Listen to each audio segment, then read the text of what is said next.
Pronto, meus queridos, parte de número 2 no assunto sobre a história de Sansão e as suas mulheres, ok? Se você chegou por um acaso nesse vídeo de número 2 e não viu a primeira parte, eu aconselho que você veja primeiro aquela primeira parte. Para fazer sentido o que eu vou falar agora, né? Pode ser que você entenda, dependendo do nível seu, né, de estudo, de meditação, pode ser que você entenda e não seja necessário você assistir aquele vídeo primeiro, né?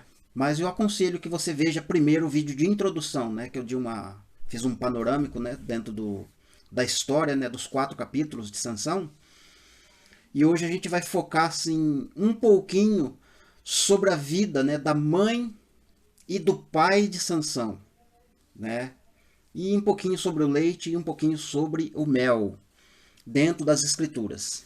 Meu nome é Márcio Eleutério, canal Efraim, sejam muito bem-vindos a estudar conosco a palavra de Deus, que Deus possa abençoar a vida de vocês. E é isso, queridos. Então vamos lá. Eu vou iniciar aqui lendo no capítulo 14 de Juízes. Diz assim: Desceu Sansão a Timna. Vendo em Timna, uma das filhas dos filisteus, subiu e declarou a seu pai e sua mãe e disse: Vi uma mulher em Timna, das filhas dos filisteus, tomai-ma, pois, por esposa. Então veja que é interessante, né, essa figura de Sansão descer, ou seja, da onde ele estava, com o pai e com a mãe, ele desce e depois ele sobe para falar com o pai e com a mãe, né? Só quero te trazer a memória, né, que Paulo vai falar, né? Pois lá em, se não me engano, é Efésios, né? Pois o homem deixará seu pai e sua mãe e unir-se-á com a sua mulher, né? E aí ele vai desenrolar o assunto, no finalzinho ele vai falar: mas esse mistério que é grande, eu me refiro a Cristo e a igreja. Cristo estava no céu, desceu, deixou seu pai e sua mãe lá e veio, né? Para unir com a sua mulher. Então percebe que sempre vai estar rolando essa figura aqui na vida de Sansão, né? Desceu e depois subiu. Verso 3, né?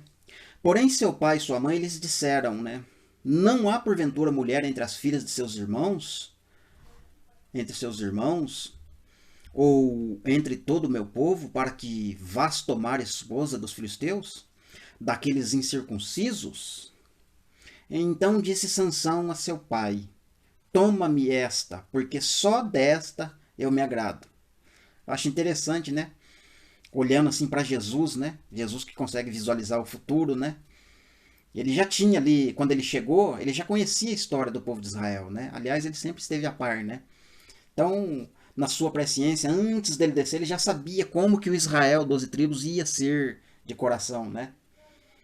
Mas quando ele olha a volta de Israel, ele vê os gentios e as nações, né, no futuro, falando aqui de uma visão, né, de Jesus olhando o futuro.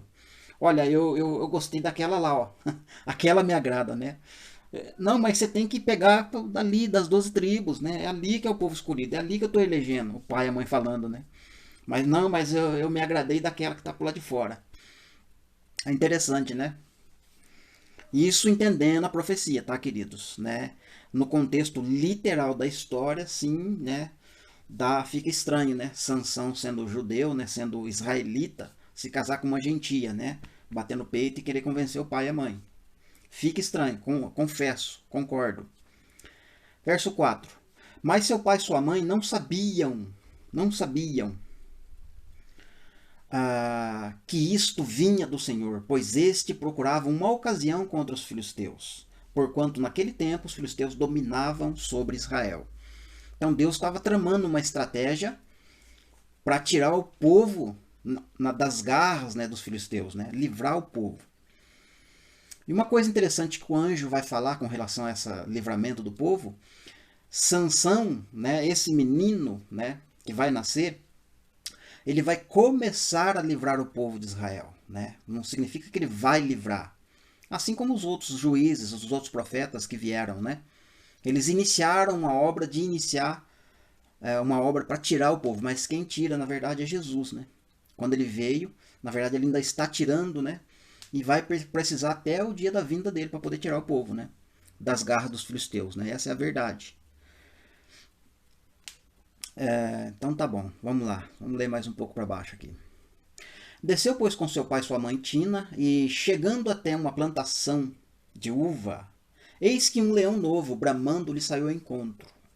Então o Espírito do Senhor, de tal maneira, se apossou dele, que ele o rasgou como quem rasga um cabrito, sem nada ter nas mãos. E todavia nem seu pai nem sua mãe ficaram sabendo daquilo que ele fez. E aí ele vai descer e vai, né, começar a desenrolar o assunto do casamento.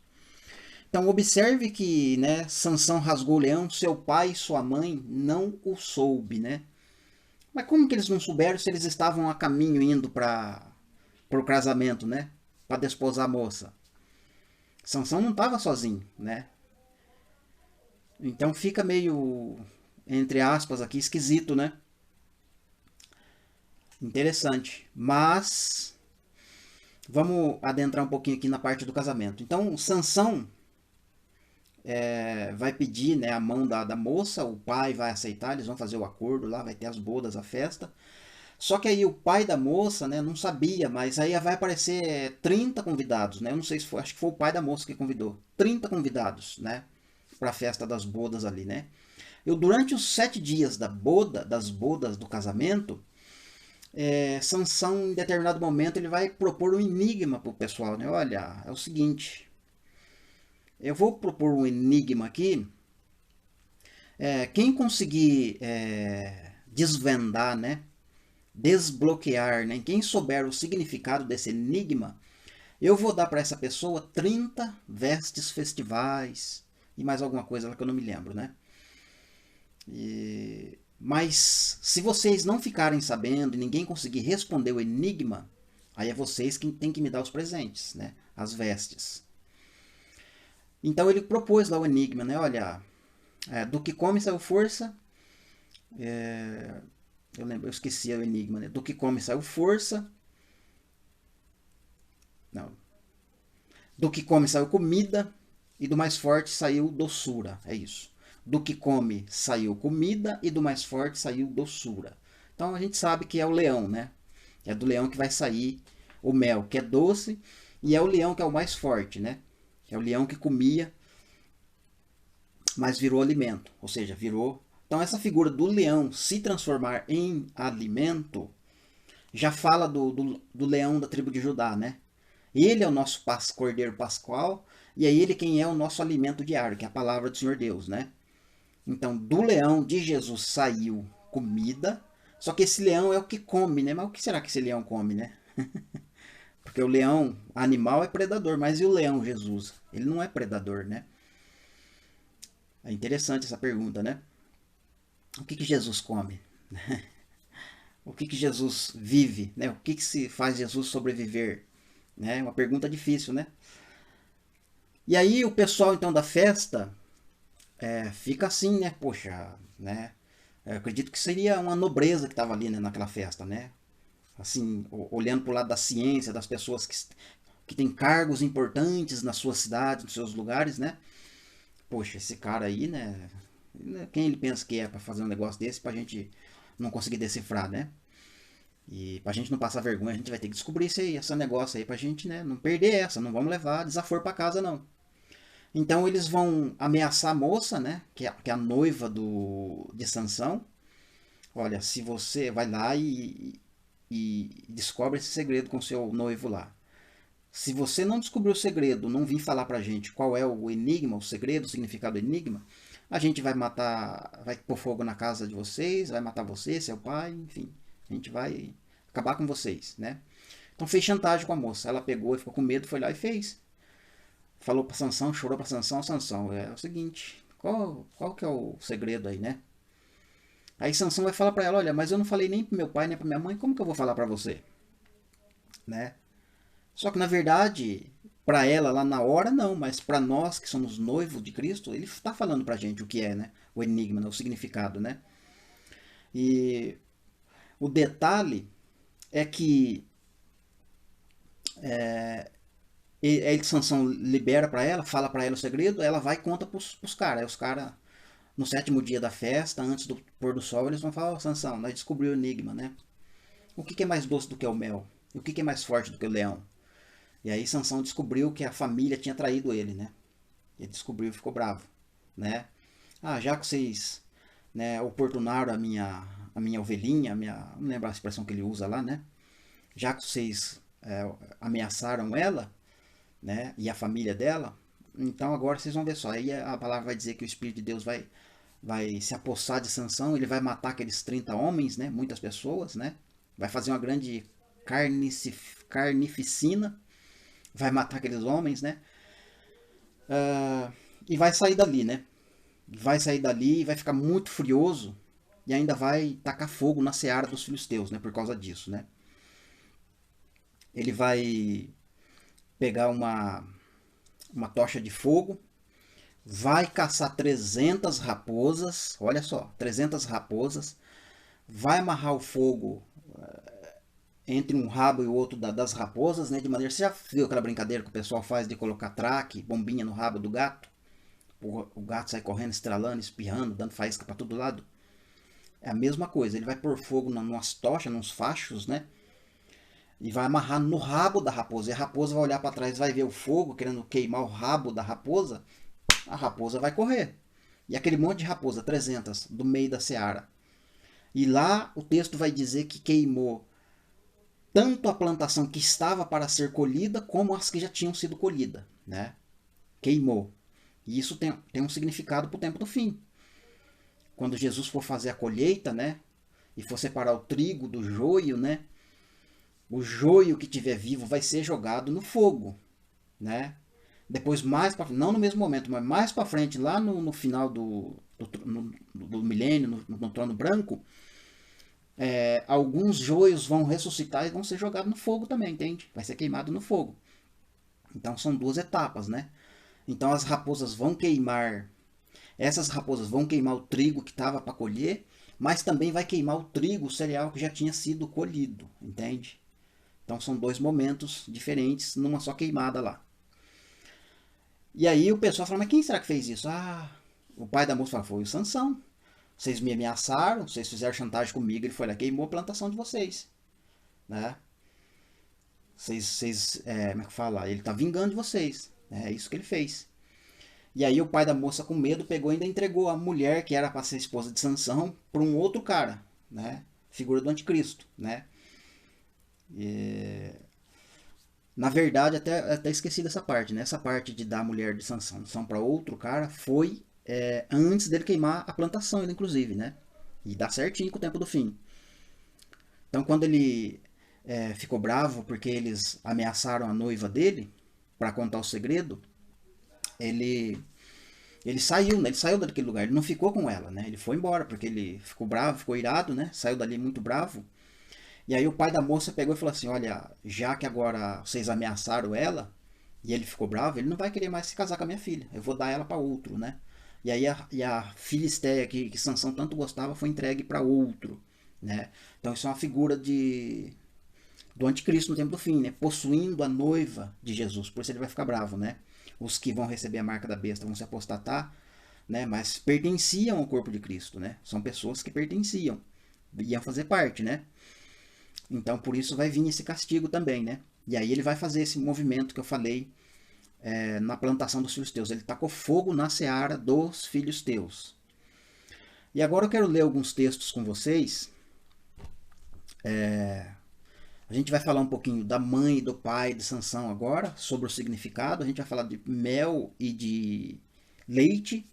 Mas também a gente vai falar da figura das raposas agora. Mas não agora a raposa ligada a Sansão. Agora vai vir a investida do inimigo, né? Agora as raposas maldosas vão vir, como quem diz, uma revanche, né? Em cima do povo de Deus, né? Então vamos lá. Então vamos ver o que significa esse trechinho aqui, onde tem o pai e a mãe de Sansão. Então a gente percebeu que já entre o outro vídeo e esse, que o mel que estava no leão, que esse leão é a figura do corpo de Cristo, ou de Cristo está saindo esse mel. Mas e o leite nessa história de Sansão? Onde é que está o leite? Onde é que eu encontro o leite? O leite está, né, nos seios, né, da esposa de Manoá, porque foi ela quem amamentou o menino Sansão, entende? Então, quem amamentou o menino Sansão teve que se purificar, né? Não beber bebida forte, nada da uva, e não lembro, e coisa imunda, né? Então ela teve que se purificar para poder gerar Sansão, entende? Ela teve que tomar muito cuidado para gerar, porque o leite que vai sair do seio da esposa de Manoá tem que ser um leite firme, sólido, não seja um leite que contenha prostituições, um leite adulterado, entende? A Gomer, a esposa de Oséias, né? Deus fala para ela, olha, na verdade ele fala para os filhos, olha, fala para a mãe de vocês afastar dos seios dela as prostituições, né? Tudo aquilo que ela anda fazendo, né? Aquelas coisas que ela anda fazendo, porque o leite que sai do seio dela tem que ser genuíno, não pode ser adulterado, né? Então a galera está sendo alimentada por um leite adulterado, né? Tem um vídeo meu já falando disso, tá, queridos? Mas voltando aqui. Então, a mãe de Sansão amamentou Sansão, deu leite para ele. José e Maria foram os pais, né, os homens, o casal que cuidou de Jesus na sua infância. Maria amamentou Jesus. Olha que coisa tremenda, né? Jesus amamentou Jesus. Maria amamentou Jesus, né? Maria deu leite para Jesus. Mas a Maria e o José, e mais a sua família, que é os seus irmãos, né, incluindo Tiago, que são irmãos de sangue, né? O Tiago é irmão de sangue de Jesus, que saiu do mesmo ventre de Maria. Eu vou ler para vocês Mateus, vocês veem um contraste aqui legal. Mateus, capítulo de número 12, a partir do versículo 46. Falava ainda Jesus ao povo, e eis que sua mãe e seus irmãos estavam do lado de fora, procurando para falar com ele. E alguém lhe disse, tua mãe e seus irmãos estão lá fora, querendo te falar. Verso 48. Porém ele respondeu ao que tinha trouxera o aviso. Quem é minha mãe e quem são meus irmãos? Jesus fez uma pergunta. Verso 49. E estendendo a mão para os discípulos, disse, eis minha mãe e meus irmãos, porque qualquer um que fizer a vontade do meu Pai que está no céu, este é meu irmão, meu pai e minha mãe. Então, o pai e a mãe de Jesus é a igreja. Manoá e sua esposa é o pai e a mãe de Sansão. Pai e a mãe de Sansão também é figura da igreja.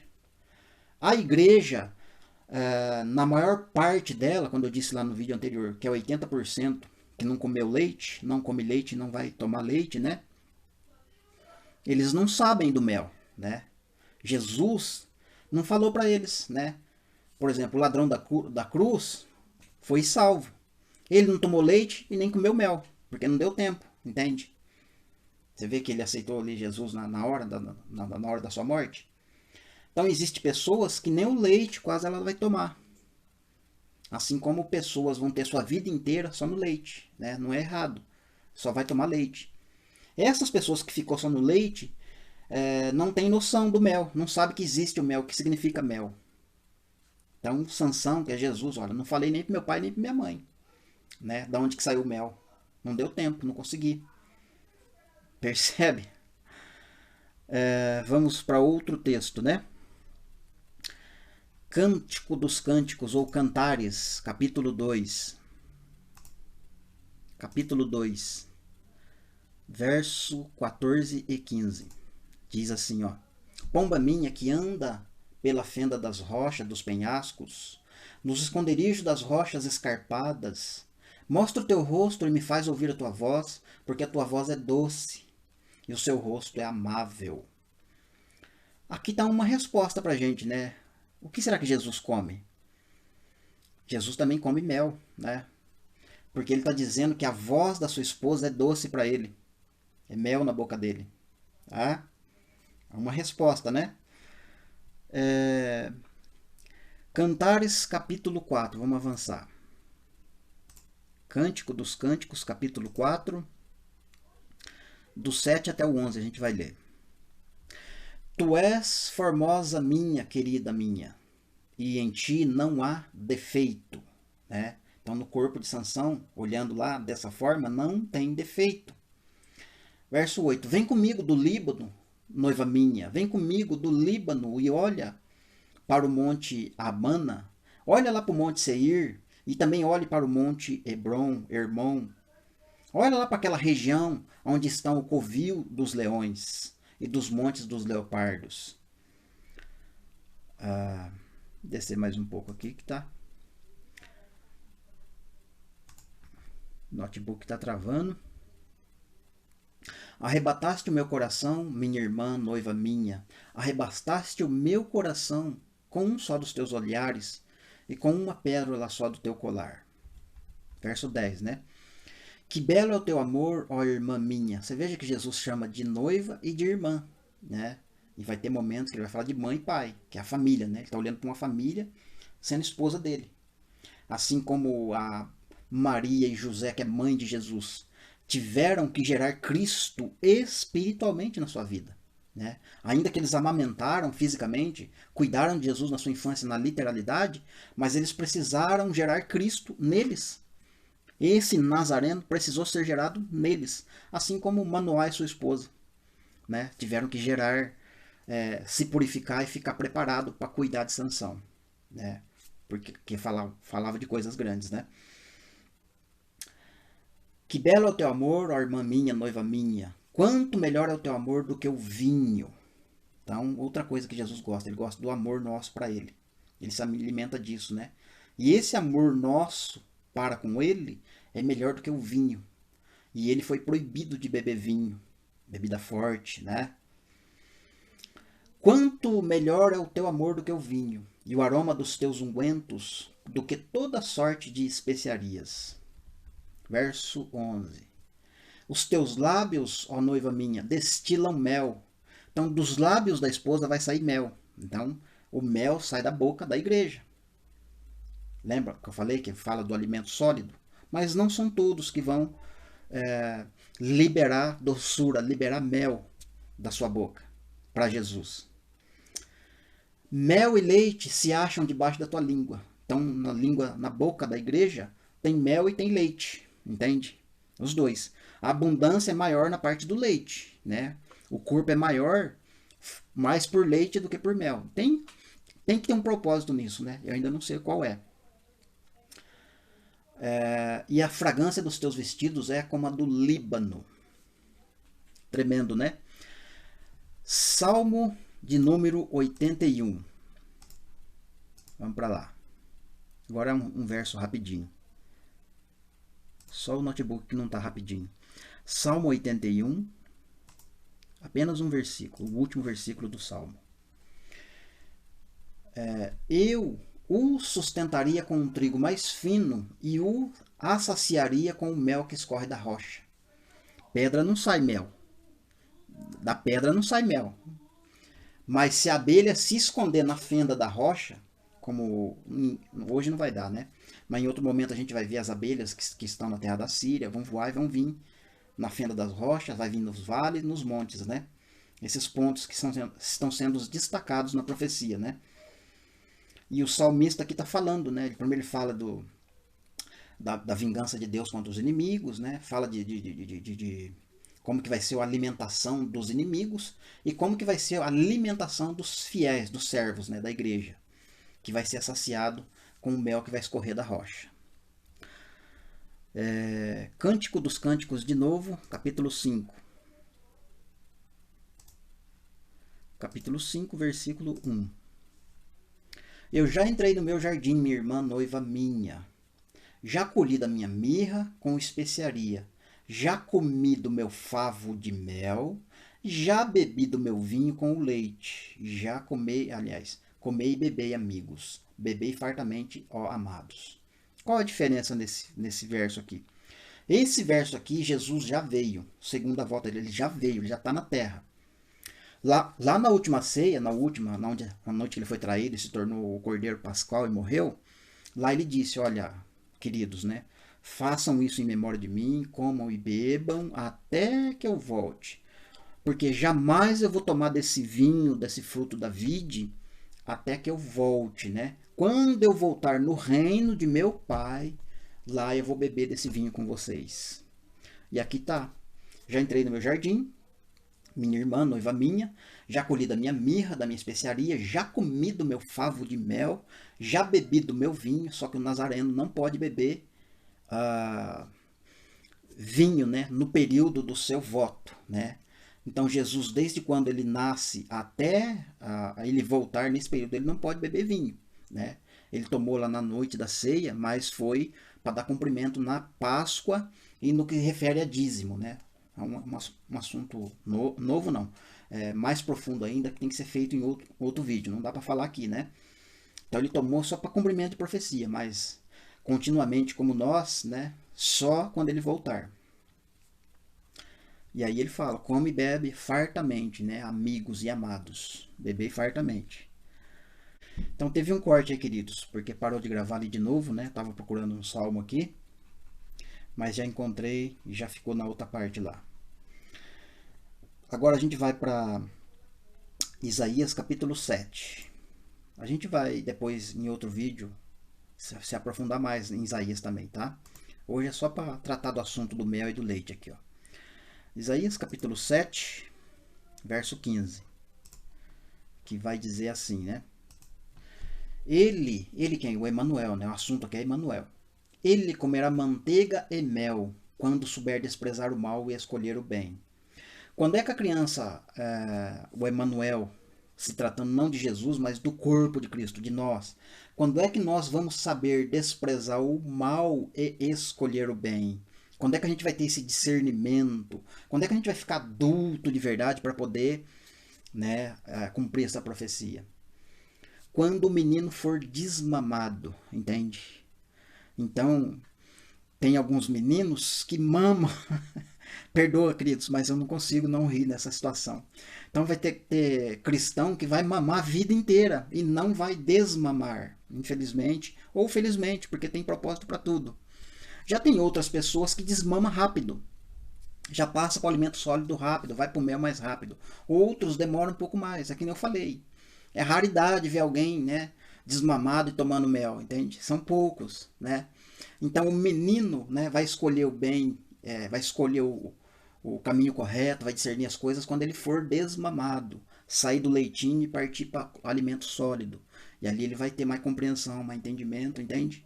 E vai poder discernir e escolher o que é reto e o que não é. Vocês estão vendo esse estudo sobre o livro de Juízes, né? Toda pregação, não estou condenando, tá, queridos, nem julgando, mas toda pregação que foi feita, até onde eu vi, foram acusações em cima de Sansão, né? Mas por quê? Porque ainda a galera tá, entre aspas, entendendo a profecia, a galera ainda tá no leitinho, não entendeu, né? Não consegue discernir o que é reto e o que não é, o que é bem e o que é mal, né? Então, quando ela discernir, aí ela desmamou, ela saiu do leite, aí ela passou para a fase do mel, né?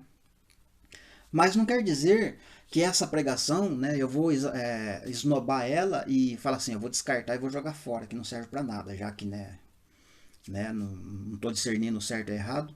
São níveis de entendimento, entende? Mesmo dentro do leitinho, dentro dessa criança que não desmamou a vida inteira, ela tem discernimento para a vida dela. Eu já disse no vídeo anterior, né?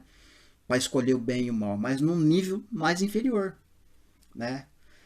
Mas existem níveis mais acima, entende? Mais elevados do entendimento, que vai se tratar do mel, e vai indo, vai indo, vai indo. A gente vai atingindo outras dimensões, né? E aí a gente vai conhecendo melhor o bem e o mal, e a gente vai fazer melhor as escolhas. O julgamento nosso vai ser mais apurado, entende? É nesse sentido, tá bom? Então não fique chateado comigo, porque eu me sorri aqui, mas foi engraçado, eu não tinha pensado nisso, né? Que bateu, o entendimento veio na hora, entende? Da criança desmamar, né? Quando é que a criança vai desmamar? Né? Quando é que ela vai parar de beber leite? E realmente é a verdade, né? Tem pessoas que vai beber leite a vida inteirinha. Eu tenho 44, né? Pergunta para minha esposa se falta leite aqui em casa. Eu tomo leite, muito leite, né? E glória a Deus por isso, né, queridos? Amém? Então tá bom, vamos lá. Verso 22. Eu não vou pegar o contexto agora, tá? Mas em outro momento a gente vai contextualizar melhor. verso 22, né? E será tal a abundância de leite que elas lhe darão que comerá manteiga e mel, comerá todo o restante no meio da terra. Então essa palavra restante já faz uma referência para o tempo do fim, né? Não tem como lá na época da igreja primitiva ter restante no meio da terra, entende? Então o restante vai estar no meio da terra no tempo do fim. É essa época que nós estamos vivendo agora. Essa galera que vai experimentar manteiga, leite, mas também vai experimentar mel, né? Alimento sólido, coisas elevadas, coisas profundas, né? Tá certo? O que mais que a gente vai ver aqui? Ezequiel capítulo 3, versículo de número 3. Ezequiel 3:3. Esse é o contato. E ele me disse: Filho do homem, dá de comer ao teu ventre e enche as tuas entranhas deste rolo que eu te dou. E aí ele fala: E eu comi, e na minha boca era doce como o mel, né? O rolo, né? O livro, a profecia, né? Então toda a profecia que o profeta Ezequiel digeriu, né? Foi o rolo todo, né? Imagine só que profundidade que esse homem conseguiu, né? Desenvolver, né? Mergulhar mesmo no rio, né? E aquilo tudo para ele foi doce, né? Foi maravilha. Pensa bem, você recebeu o entendimento como ele recebeu para entregar para o povo, né? Ah, eu vou estar andando nas nuvens aqui, doce demais, é maravilha, é bênção. Só que lá no livro do Apocalipse, né, João também vai comer o livrinho, né? Só que aí João vai falar o resultado, né? O resultado final, né? Olha, realmente é doce como mel, mas no estômago é amargo. É amargo e é complicado, né? E interessante que a gente está vivendo uma época semelhante a essa, né? A gente está começando a desfrutar do mel, mas em alguns aspectos da nossa vida a gente está experimentando essa amargura, né? Porque vem uma amargura, né? Junto, né? E o próprio mel, né? Se você tomar demais também, ele chega a amargar também, né? Então tem que ser dosado o negócio, né? Tem que ser dosado. Mas na nossa vida, né? Quando a gente começa a comer mel, né? Começa a vir as aflições, as tribulações, as perseguições, as críticas, os julgamentos, sabe? Começa a opressão. Muita coisa vem, querido, junto, né? É doce, sim, é verdade. Mas também é amargo, né? E cada vez vai ficar mais amargo ainda. Mateus capítulo 3, versículo 4. Vamos ver o que tem lá para nós. Mateus 3, 4. Vai dizer assim, vai falar de João Batista, né? João Batista usava vestes, né, que era pelo de camelo, né? Pelos de camelo e um cinto de couro. E a sua alimentação era gafanhotos e mel silvestre. Então esse gafanhoto, né, que é um inseto, né, tá na figura do leite, né? Vamos dizer assim, né? Porque o mel, gafanhoto e mel, né? Então uma alimentação. Claro que João Batista comia outras coisas, né, querido? Deus está dando a nos entender que é importante a nossa alimentação, tanto do leite quanto do mel, entende? Nossa alimentação diária, né? Então João Batista certamente comeu gafanhoto e comeu mel, né? Por isso ele entregou a profecia, entregou a mensagem, né? Cumpriu o seu chamado. É onde Jesus, o pessoal vai levar peixe e mel, né? Um favo de mel para Jesus, né? Eu não lembro o texto aqui, mas eu sei que está em Lucas em algum lugar. Eu me confundi aqui na marcação, na anotação. O contexto ali, eles vão levar para Jesus, né? 2 peixes e um favo de mel para Jesus se alimentar, né? Então Jesus come peixe e come mel, né? Então o peixe também é a figura de Efraim, né? O reino do norte, né? Não só o reino do norte, mas a casa de Judá junto, né? Então peixes fala do plano de salvação de Deus, né? Para a casa de José, né? Efraim e Manassés, que eles se tornariam multidão de peixes no pó da terra, né? Na nossa Bíblia está homens no pó da terra, alguma coisa assim, né? Mas no hebraico, no original, tá peixes no pó da terra, né? Como peixe não dá na terra, mas Jesus fez os discípulos aprenderem a serem pescadores de homens, né? Depois dele ter feito milagres na área das águas, né? E é isso, queridos. Então essa parte fica por aqui, tá bom? E na próxima parte a gente vai falar de cabelo, né? Um pouco mais de cabelo, né? Que essa parte a gente não falou do cabelo, a gente falou do mel e do leite. Só pra gente ver, né? dar uma olhada lá no corpo do leão, né? Eu falei que ia ser um vídeo, e foi mesmo, né? Um vídeo só para falar do corpo do leão, e do seu pai e da sua mãe. Então, amém, amém, meus queridos? Se ficou alguma dúvida aí, vocês podem deixar nos comentários para a gente responder depois, né? E, ou até mesmo vocês podem ter acréscimos, né? Porque a palavra de Deus é assim, né? Deus não trabalha com revelações isoladas, né? Ele dá revelação espalhada, né? E dá para todos, né? Só que aí a gente tem que somar e agora juntar o quebra-cabeça, as peças, né? E ele quer a nossa comunhão, ele quer a nossa interação, né? Nossa união. E para isso a gente precisa conversar, né? A gente precisa ter comunhão. Então, um forte abraço, queridos. Que Deus abençoe. Me perdoa aí alguns momentos que eu estava procurando o texto que não achei, acho que eu anotei errado, tá? Me perdoa. E é isso. Um forte abraço. Até o próximo vídeo, até a próxima gravação, se Deus permitir. Em nome de Jesus, fique todo na paz do Senhor.